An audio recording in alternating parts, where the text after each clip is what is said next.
on ivermectin? Because I know a lot of people are taking it, and they're taking it as a, they're scared they're being shed on, so they're taking ivermectin every day. Your thoughts on that?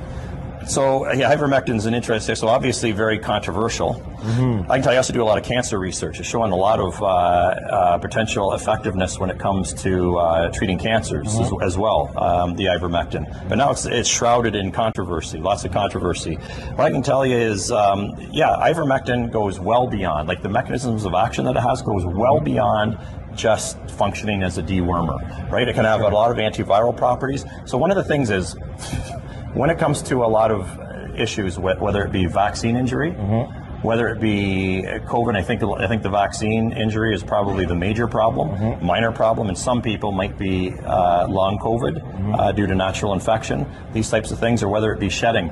All of these things, even if it was the mechanism we just talked about, potentially the shedding, the hypersensitivity, the core of the problem is inflammation.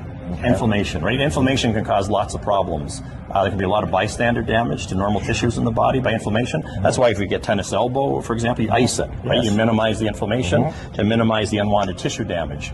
Ivermectin is fabulous at dampening inflammation. The other thing that ivermectin is, so I can tell you as an immunologist, right, it has a lot of great functions when it comes to the immune system.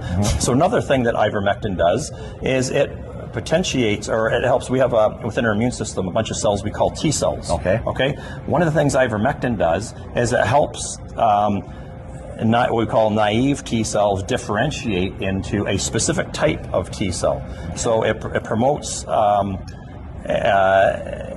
T cells that we call regulatory T cells. These are the T cells that put the brakes on an immune response. They control an immune response. I see. The allergic responses we were talking about, or hypersensitivity, that's the result of a dysregulated immune response, not having enough of these regulatory T cells. So you have multiple immunological mechanisms of action for ivermectin. It can dampen inflammation. It can promote an increase in the number of regulatory T cells that a person has, which means they can better regulate their immune responses. Less off-target tissue damage because of less inflammation, and better control of the immune response overall.